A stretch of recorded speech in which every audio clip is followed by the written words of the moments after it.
Hi there. So in this video, I'm going to look at sections 5C and 5D, and we'll essentially be looking at different types of statistical tables and graphs. And it should be noted that in this class, I am never going to ask you to create a bar graph or a circle graph or any other type of graph for that matter, because if you think about it in real life, whenever you're in a job place and your boss gives you some data, that they're going to tell you to make a graph, but they're not expecting you to sit down with a piece of paper and pencil and make a graph. They would be expecting you to maybe sit down with some sort of program, for example Excel, and enter that data and then present it utilizing a nice computer graphic that's generated from that data. So for that reason, in this class, all that you are going to be expected to be able to do is to read and interpret information from our graphs, as well as identify important elements that should always be included in any kind of statistical graph or table. Okay? So we'll come on down then below, and we're just going to recall here at the very beginning the difference between qualitative versus quantitative data, because different types of data lends itself to different types of graphs. Okay, so qualitative data, if you recall, remember, is describing qualities or categories of data, and quantitative data was talking about data that was measurable or countable. So remember, that was always numerical. So coming down below in example 1, it wants you to determine if the following data is qualitative or quantitative. So I'll give you a second to think about that.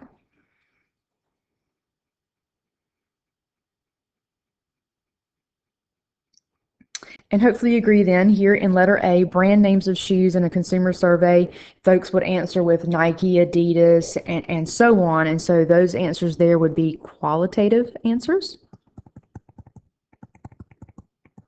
Versus in letter B, the heights of NBA players, obviously they're going to be giving you a numerical height, whether it's 6 feet, 6'4", and so on. So this would be collecting quantitative data here. Okay, and as I mentioned, we're revisiting that topic because down here below I say that bar graphs and pie charts are commonly used to display qualitative data. And a good example that I can provide you here is a personal budget. And so if you think about what goes into your monthly budget, for example, I'll draw you a little pie chart here. Okay, say for example you kind of do some analysis of what's going on in your household, and you find out, oh, half of my income is going to my housing situation, whether it's to your mortgage or to your rent, whatever that is. That's a large chunk right there.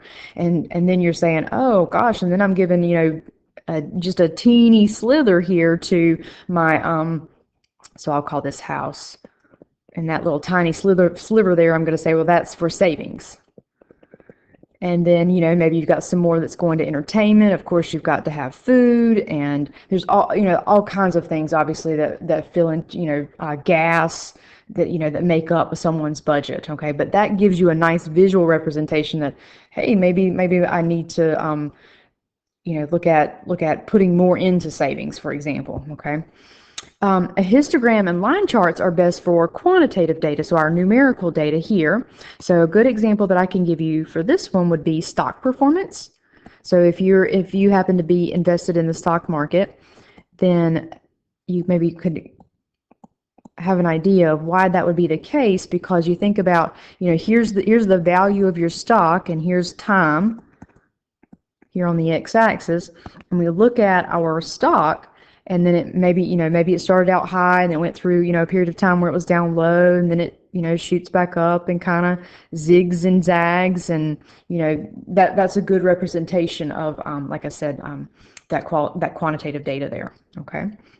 So you come on down below, and this is just a bar graph, probably very typical of what you've seen before. Down here along the x-axis, they're measuring they're indicating that this is the grades that someone would get in a class, and then along the y-axis, we're measuring the frequency of those grades, so how many students got an A, B, and C, and so on. And then also over here on the right-hand side, you're seeing the relative frequency. So those are the percentage of students that got A, B, C, D, and F. Okay. So I'm going to give you a second. If you want to, you can pause the video. I'm actually just going to keep on with the video, but if you'd like to pause the video, go ahead and try that. I mean, I believe that you can answer these questions. And we'll kind of proceed through the rest of the notes like that. Okay, I'm going to do this entire set of notes. It wants to know how many students have a grade of C or better. So having a grade of C or better would be having a C, B, or A. So I'm just going to come above these bars and say, okay, well, I have 4 students with an A, 7 with a B, 9, 3, and 2. So the number of students then with a C or better is going to be 4 plus 7 plus 9, which will land me at 20 students. How many students are in the class? So I just count up all of those numbers that I just put on top of those bars, and that should land you at 25 students.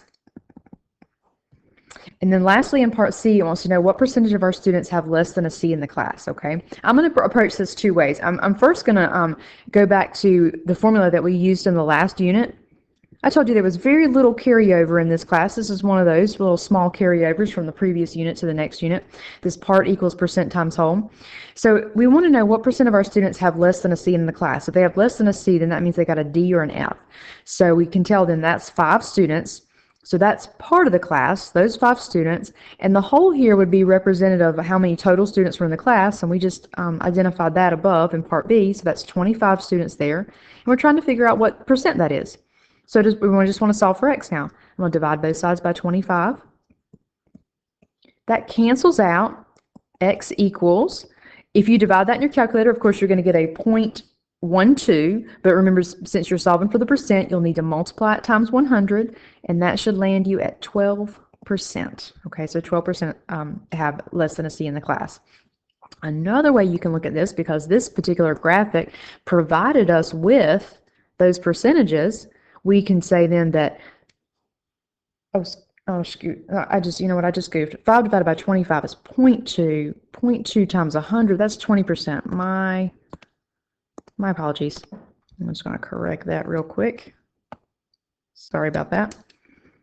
That seemed a little odd. There we go. 20%. 5 divided by 25. Yes, of course. That's 20%. Sorry about that. All right. So now back to what I was referring to. Because the graphic has provided us with these nice percentages over here, we know then that 12% had a D plus 8% had an F. Add those two together, and you have 20%.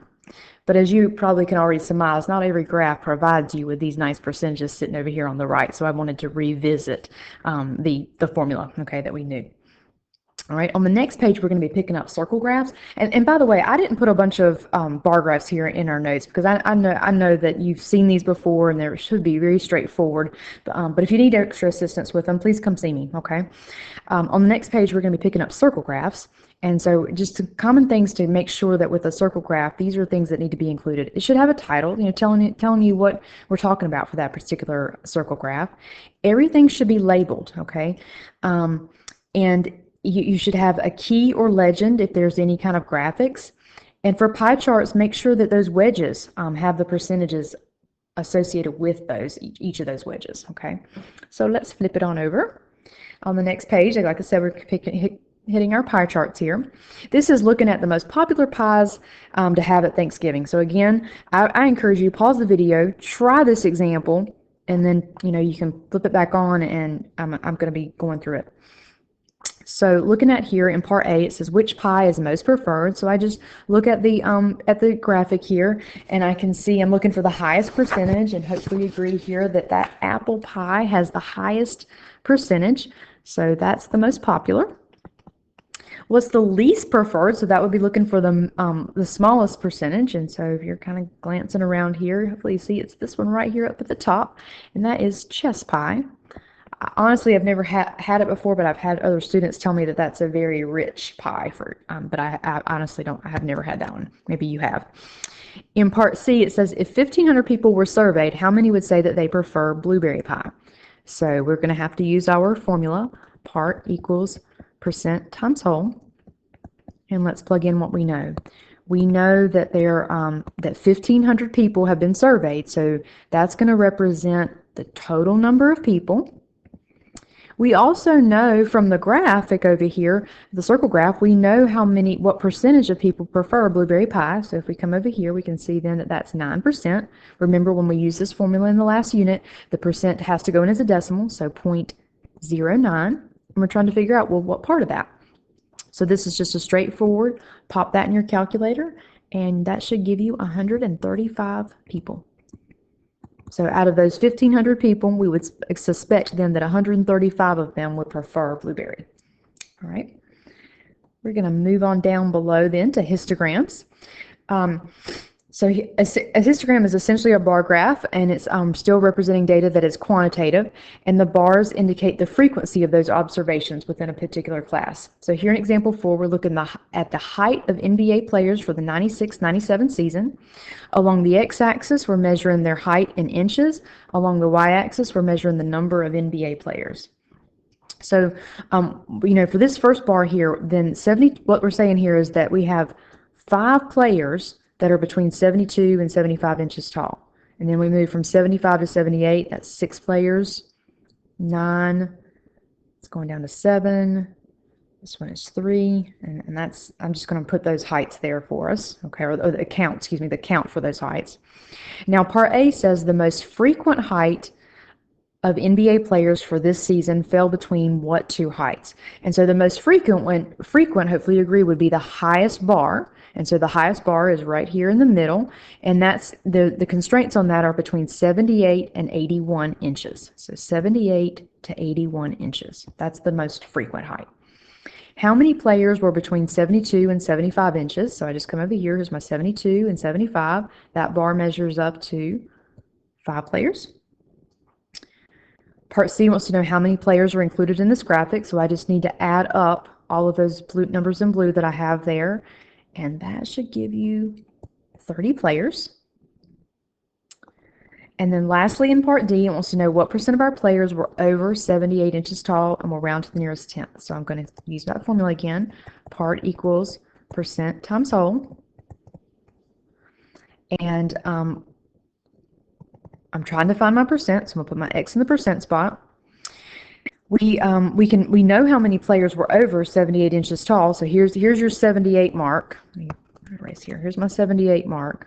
Anybody from here over is over 78 inches. So that's 9, 7, and 3. So that gives me 19 players. So that's part of the players that we're looking at here. Total number of players, we found that in part C, which was 30. My goal is to solve for X, so I'm going to divide both sides by 30. That way those 30s cancel out, just leaves me with X. This is because, remember, we were solving for the percent. When you do this in your calculator, you get 19 divided by 30, multiply it times 100 to get the percent, and round it to the nearest tenth. Make sure you can get 63.3%. Final answer. Okay. All right, I'm going to have us flip on over, and on the next page, we are picking up line charts. With our line chart, so there's a couple ways that you can represent a line chart. So here on the top example, what I did is I used the NBA player from the previous page, and I just showed that if you can create a line chart from a histogram by just making points in the middle of each of those bars. And then you start and end on the x-axis down here below, and then you connect those dots, okay? And then you could think of then as far as like removing the bars behind, from that particular graphic. There's a couple of things I want to talk about on this graphic before I move on. You'll notice in both of these last two that the x-axis and the y-axis here have been labeled. We're measuring height along the x-axis, the number of players here on the y-axis, and you'll notice here that we go from 72 to 75, 75 to 78. It's uniform, and so it's important that whenever you are labeling your axes that they're uniform. So along the x-axis, I'm counting by 3s, and on the y-axis, I'm counting by 1s because I go 1 to 2, 2 to 3, and so on. I will draw your attention though to this symbol right here, and that's known as a line break, and that's used in this particular problem to indicate that the distance from the first tick mark to your first data point is different from all the rest, and that's the only legal place to use a line break is at the very beginning. And what it's saying is that there are 72 inches between the starting and here. But everywhere else, there's 3 inches, right? From 72 to 75, that's 3 inches. 75 to 78, that's 3 inches, and so on. But it's acknowledging that there's a line break there, okay? So you can use the 2 dash bars like that. Sometimes it even kind of looks like a heartbeat symbol that can be put there on the x-axis. That's just, just something that I wanted to point out to you, what that symbol meant. All right, so let's come on down. And like I said, not all line charts have to have the histogram underneath them, and that's what you see below here in example 5. So in example 5, we are looking at the number of animals at a local zoo. They've given you years along the x-axis and the number of animals measured on the y-axis, and you can see that it's uniform on both axes. I did do a little bit of a throwback on this particular problem as well, absolute and relative change. And of course, if I ask you to absolute and relative change, well, actually, for this particular section, you are just doing your quiz. So for this, you won't have a test. So if I ask you to do that, you'll be able to pull out that particular part from that particular formula if you need it for your old formula sheet. But I don't believe I did on this quiz. All right, so let's come on down. But it's definitely possible. All right, so in part A, it says find the absolute change in the number of animals from 2002 to 2003, and then write a sentence like we did before. So if you remember from before, our absolute change formula was our new amount minus our old amount. And I'm looking from 2002 to 2003. So 2003 would be my new amount, and that equates to 400 animals at that time, minus the old amount, 2002, so that was 600. Do that subtraction. Hopefully you agree. That puts me at negative 200.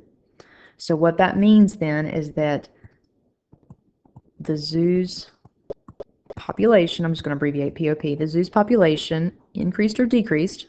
I agree because that's negative. It's going to be decreased by 200 animals from 2002 to 2003. Okay. All right, so now let's come on down below in letter B. Letter B wants the relative change from 2000 to 2001. So I'm looking at 2000 and 2001, so 2 different values here, these 2. All right, so remember the relative change, new minus old divided by old times 100. Okay, so my new amount, that's the most recent, that's 2001, so 500 animals there, minus the old number of animals in 2000, 300, divided by that 300. Let's go ahead and clean up. 500 minus 300, of course, gives me 200, divided by 300. Divide and multiply times 100. I didn't tell you how to round here. We'll just round, I rounded to 1 decimal place, so I'll just say, so that's 66.7%. And we can say here then that the zoo's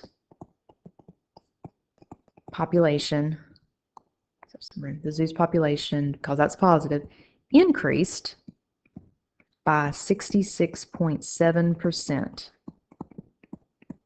from 2000 to 2001. Okay. All right, that finishes up that section. Here's a little bit of homework that, like I said, you can access from your ebook. And remember, I have those fully worked out online in Blackboard, those solutions. Okay. All right, I'm going to have you flip on over and look at 5D. In 5D, we are just looking at more graphics here, and but they're just a little bit more advanced. You'll see that there's a lot more information that's being conveyed in these particular graphics. Okay, so the first thing we're going to look at are multiple bar graphs and line charts that you'll see here on the front page. So again, I encourage you to kind of look at this graphic for a little bit, and then maybe pause the video and think about what are the overall messages that are being conveyed from this particular graphic. So maybe take a moment and do that. I'm just going to keep on going here in the video, but I think that's a good thing for you to think about first is, okay, what's all going on here? All right, so I'm going to come on down and answer our questions down below. It's just asking you one here, overall message that's being conveyed. And there's several things, okay? So you can see here along the x-axis, they're giving us the income. They are comparing men and women here, and they are grouping it by the level of education that they have obtained from not a high school graduate to high school graduate on up to a professional degree. So couple of things here. Hopefully you can see that regardless of education, in each of these cases, the men are always out earning the women, regardless of education. So I'll write that regardless of education, I'm just going to abbreviate education, ED, education level attained, men always out earn women.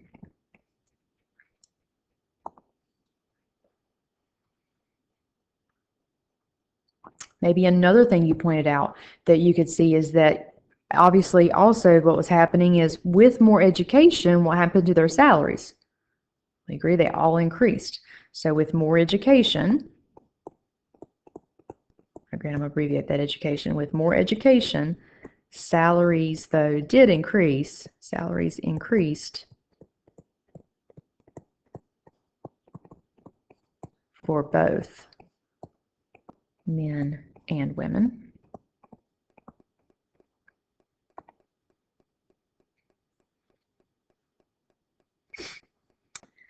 And then the last one that I'll point out, and I don't know if you kind of were starting to see this as well, but as the level of education increases, the gap in earnings starts to increase as well. Because if you look here, this is like roughly about a $9,000 difference. Move up to high school graduate, that's $10,000. Up here, that's roughly $13,000. I'm just just doing some rough estimates here. Moving on up here, then this is $23,000. This one is about 23,000 as well. And from here to here, you're getting almost 40,000. So another thing we can say is that with more education, the gap between earnings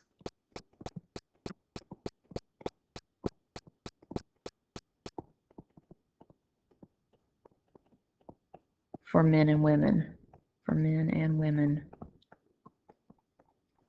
widens, gets larger.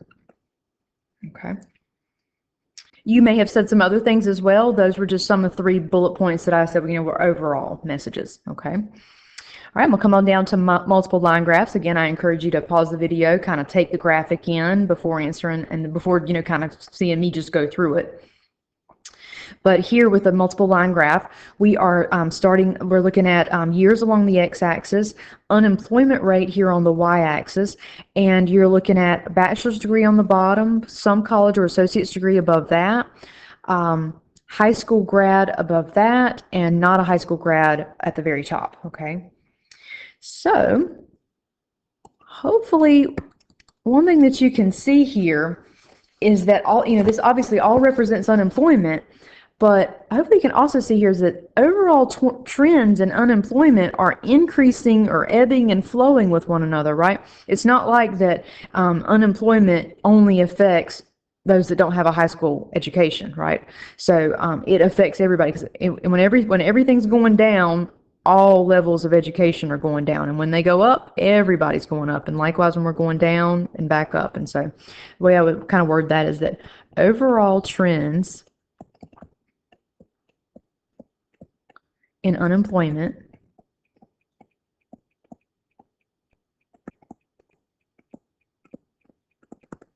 are consistent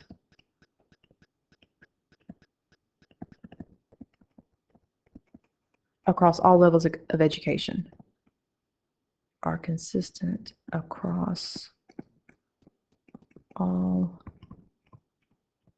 levels of education. Abbreviate that education again.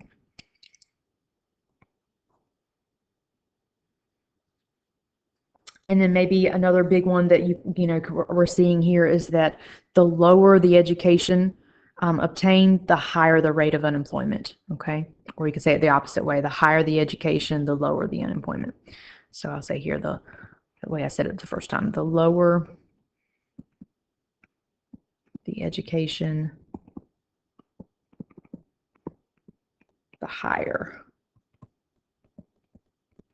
the rate of unemployment.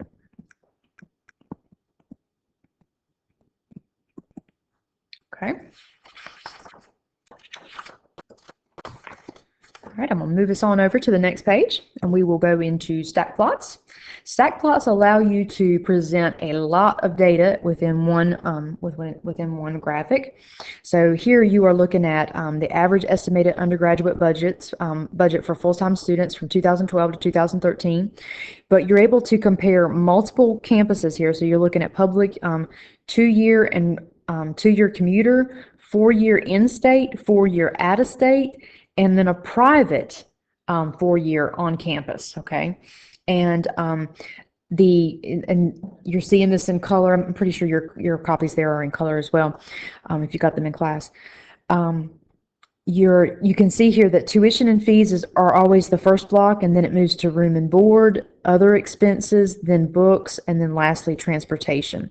The numbers at the very end is the total for that particular type of campus.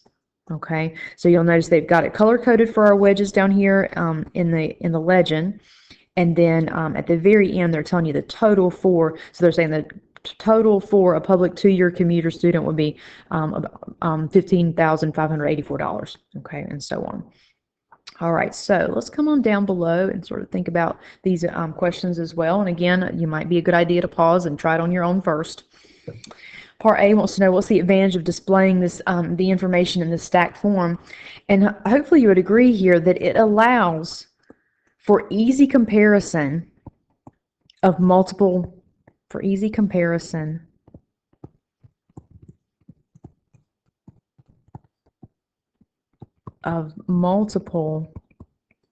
items.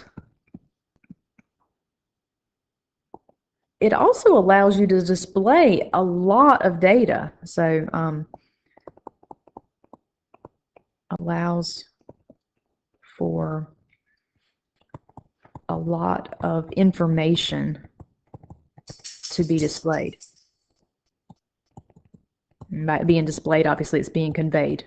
Okay. All right, so in part B, it wants to know how much less does a public 4-year in-state student spend on education than a 4-year out-of-state student. So they're talking about the total amount there. So our 4-year, come back up here, our 4-year in-state is the 22,261. 4-year out-of-state's the 35,312. So all that needs to happen here is we just need to subtract. So nothing fancy. Take that 35,312 minus the 22,261, and that should put you at 13,000. Try that again. $13,051. Final answer.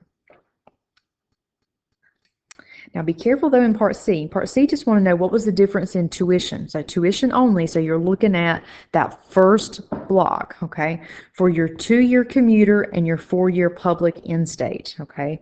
So my 2-year commuter, that's going to be the 3131 there, and my 4-year in-state, that's the 8655. Those are the two numbers that I'm looking there because I'm just looking for the tuition.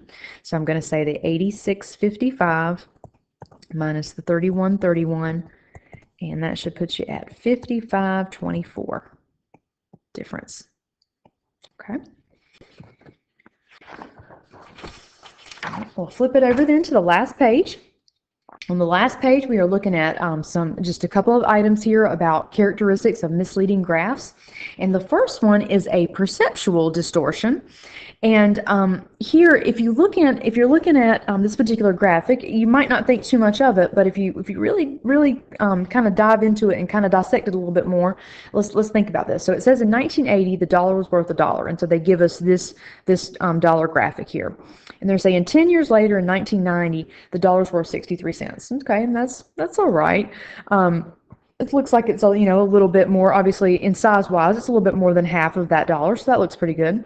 But when you get down to 2005, it's saying that this the dollar's worth 42 cents. That one's starting to look a little bit more sketch, okay? Because if you think about it, if you were to ask yourself, how many of these, given this size, how many of those dollar bills could I come up here and fit in this top one? I hope you would agree that I could most likely fit 4 of these graphics. Does that make sense? I mean, I didn't quite budget that right there, but that looks like I could fit about 4 of those. Let me try it again. Like that it really does look like it's about half the length or half the width there, and as well as half the length that if you could kind of superimpose. I could put 4 of those. Well, if I could put 4 of those in there, how much is that really being conveyed that it's worth? Hopefully you agree that size-wise, this appears to be more worth 25 cents. Size-wise, we could fit 4 of these into the top graphic,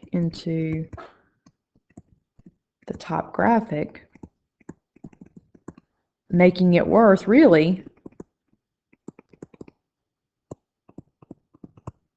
$0.25, right? So if you can fit 4 of those in there, then they're saying then that's really worth 25 cents.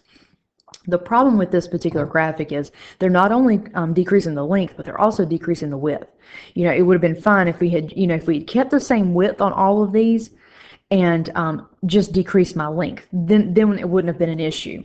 But by decreasing the length and the width, you're decreasing that area of it. Oops, back over there.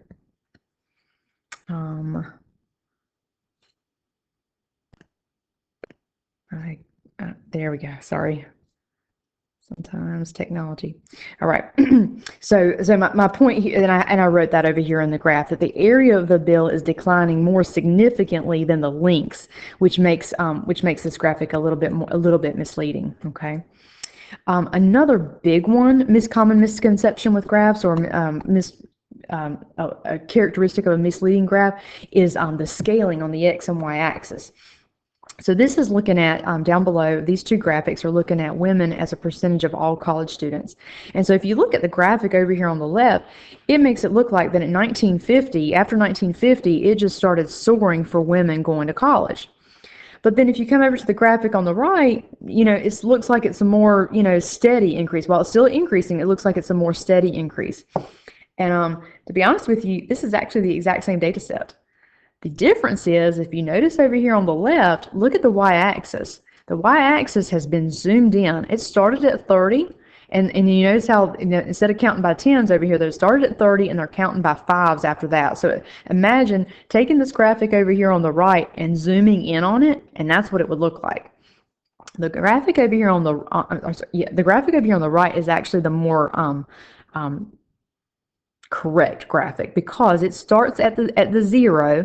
It's consistently the increments here are consistent, counting by 10s, and you can see then that this is more in line of what was truly happening. It was a gradual decrease, and then now it is continuing to uptick from there. Okay, so it's always important that your scales of your x and y axis, if they can, start at 0. Okay.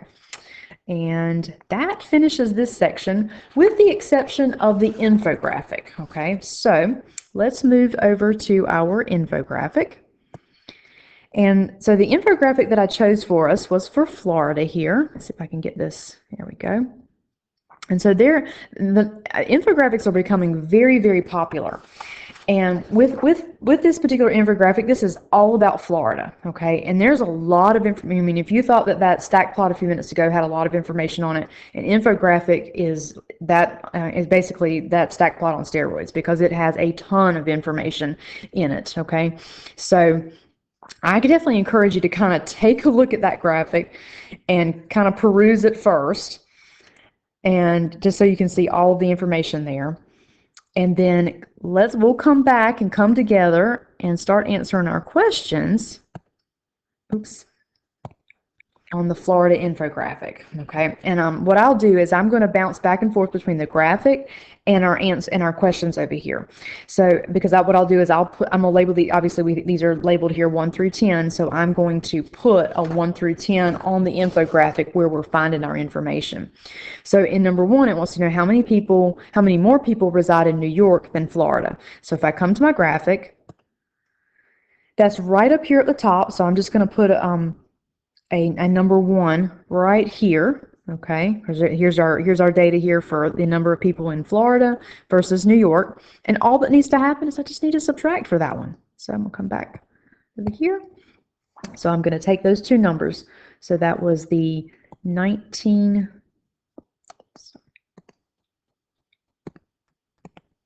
my pen going, 19,378,102 minus 18,801,310. Do that subtraction, it's a difference of a little over 576,000 people, 576,792 people. Okay. And maybe what I would recommend us do is maybe let's do a couple here together, and then you might want to pause the video, try some more on your own. You get completely stuck, come back to the video. Okay. Number 2 says, what percent of Florida's population are employed by the tourism industry? And we're going to round to the nearest tenth. So I'll go back to my graphic. Tourism industry. Coming down, got to come down a little bit further on this one. Yeah, there we go. Down here below, in number 2 here, it says in 2010, 974,700 Floridians were directly employed by the tourism industry. Okay, so it wants to know what percent. So this is this many people, and then we know up above what the total population of Florida is, this 18 million number. So you got your part and your whole, and we're going to find our percent. Okay, so I'll write that out, that part equals percent times whole, and my part's that 974,700. That's how many people were employed by the tourism industry. I'm trying to figure out the percent, so I'll put the X there. And then I have my 18 million number, the total population of Florida, 18,801,310. To get X all by itself, you always divide by the number beside your letter. So divide by the 18,001,310.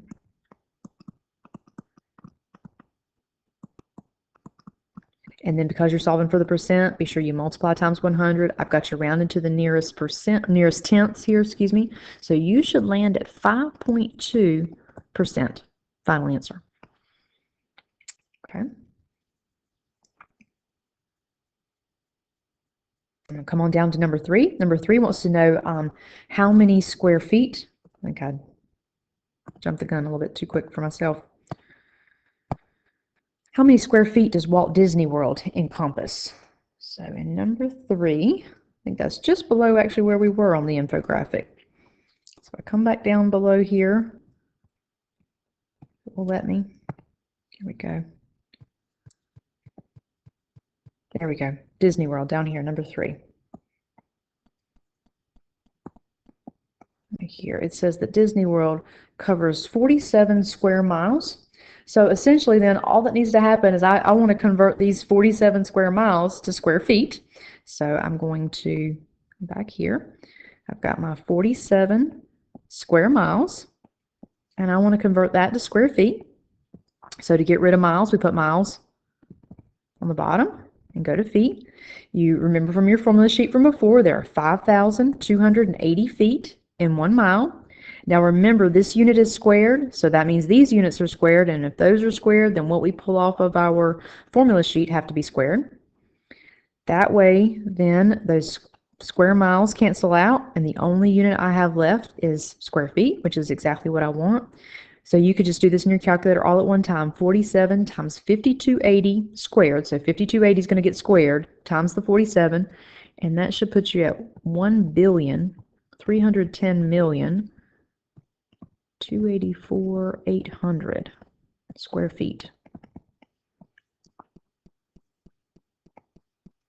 Okay, so hopefully you're kind of getting the hang of what I'm doing here is that I'm looking at that infographic, trying to find out where's the information that I need to be able to answer that question, and then utilizing tools that we've talked about previously. Okay, all right. So I definitely encourage you, pause the video, try as much of these next few as you can, and then come back, check yourself, and then get some help with the video if you need it. Okay. All right, so looking at number 4, it says that Florida receives the majority of its international visitors from what country? So I'm looking for my international spot on the graphic.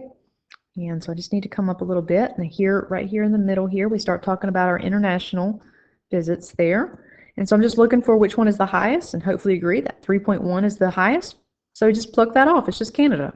That's all that it's asking you there. It just wants to know where are they coming from. They're just coming from Canada. Okay. So So we didn't have to do any work on that one. All right, we'll move on down to number 5. Number 5 wants to know what percent of the total visitors of Florida are from the UK, round to the nearest whole number. So we're going to be in that same general vicinity on the infographic. We know that 1.3 million are coming from the UK. So we're going to use our part equals percent times whole. So I'll put my 5 there. That's where we're getting our answer for number 5. We'll be utilizing that along with, they tell us how many total visitors Florida gets right here. So there's our part, there's our whole, right? The 1.3 million are coming from the UK, and Florida gets a total of 80 million visitors a year. So that's where we're doing that. So I got part equals percent times whole. So our part is the 1.3 million, so I've got to change that to regular numbers. So ones, tens, hundreds, thousands, millions. So 1, remember that point's like your comma, 3 million, so everything else is zeros. Percent we're trying to find, and then it was 80 million total visitors. So remember, ones, tens, hundreds, thousands, millions. So 80 million, everything else comes zeros. Goal is to solve for that x. So I'm going to divide both sides by 80 million.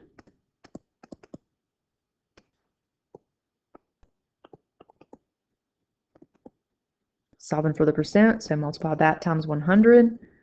And I've got you rounded to the nearest whole number. That should be 2%. You get 1.6. I will say that. You get x equals, you should get 1.6. And because I've got you rounded to the nearest whole number, that'll bump you up. That 6 will bump that 1 up to a 2%. Excuse me. Number 6 wants us to find the population density of Florida. So if you recall from our last unit, population density was always the number of people per area. Okay, so we know the population of Florida. That's that 18 million number that we've worked with several times now. Now, what's the actual area of Florida? So let's come back up onto our graphic. Okay, so here's my graphic. I think we need to come back up here to the top. Okay, and we can see here that there's our population of Florida, and actually just right beside it, Florida covers an area of 65,755 square miles. So I'm going to use these two figures here for number 6. I believe we're on. Yes, that's number 6. Okay, so I'll come back, and so the number of people, again, we said that's the 18 million number. So 18,801,310.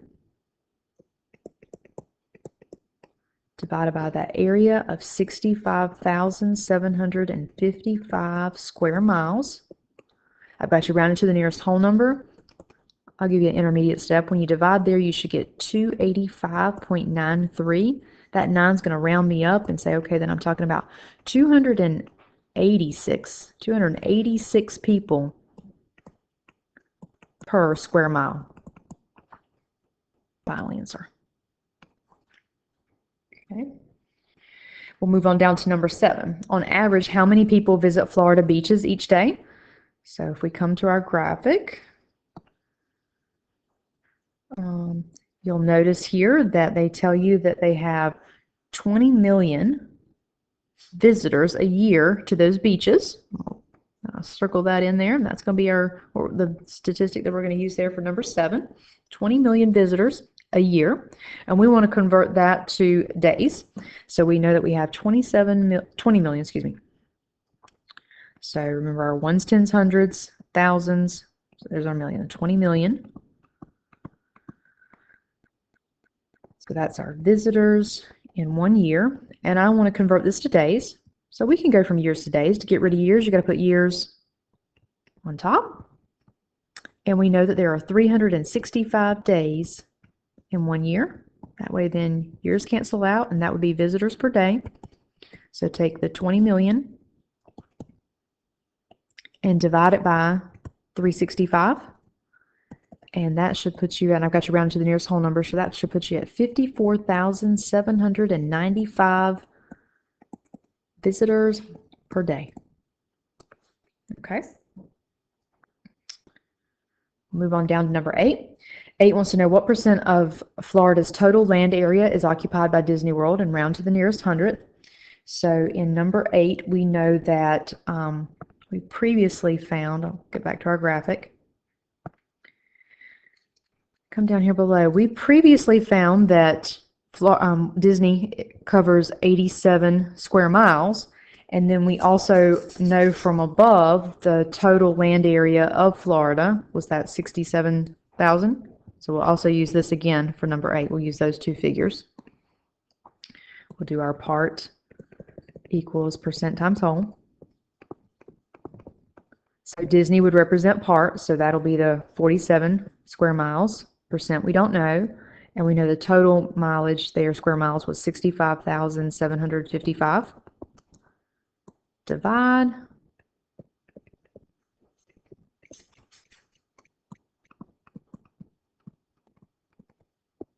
Multiply by 100. And you should find that to be 0.07%. Very small percentage there. Okay. Excuse me. Part 9 wants to know how much tourism money is spent each second in Florida. Come to our graphic and number 9.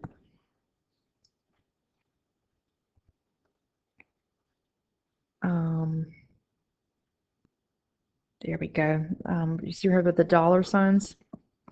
In 2010, 67 billion amount of money was spent on tourism.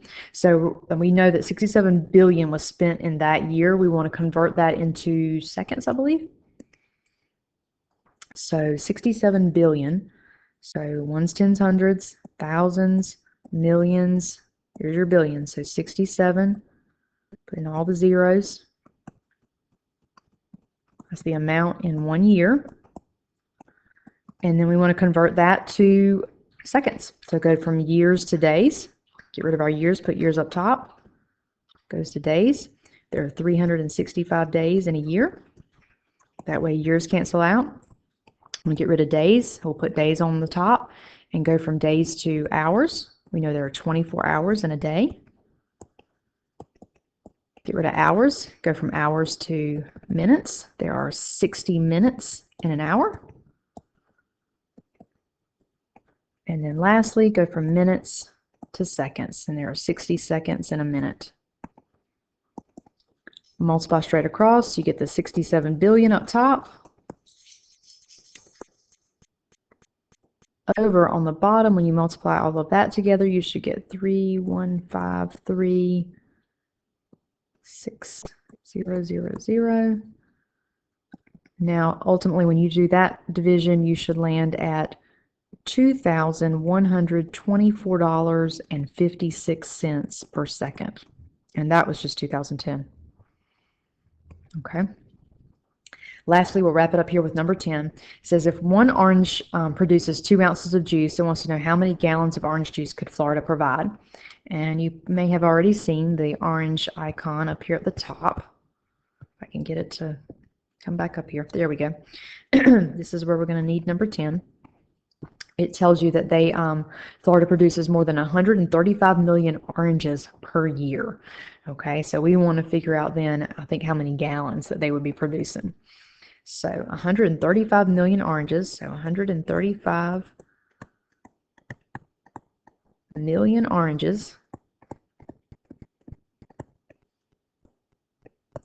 And each orange will produce 2 ounces of juice. So that's 2 ounces per every 1 orange. I'm going to put OR for orange. Okay, so now oranges are canceled out. That's going to give me the total number of ounces. I'm not going to stop there because it wants to know how many gallons. So let's just keep going until we get to gallons. So I'm going to go from ounces to cups. And we know that there are 8 ounces in a cup. Get rid of those cups and go to pints. There are 2 cups in a pint. All right, so let's see. The cups are gone.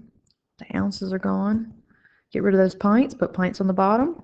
Go from a pint to a quart. There are 2 pints in 1 quart. And then lastly, to get rid of those quarts, put quart on the bottom and go to gallon. And there are 4 quarts in 1 gallon. If you do this multiplication, that should put you at 270 million up top. And then divide on the bottom, multiply on the bottom, and that should put you at 128. And do that division, you should get 2,109,375 gallons of OJ. My pen is tired. All right. All right, so that finishes up this section. If you have questions, feel free to reach out and let me know. Thanks a lot. Bye.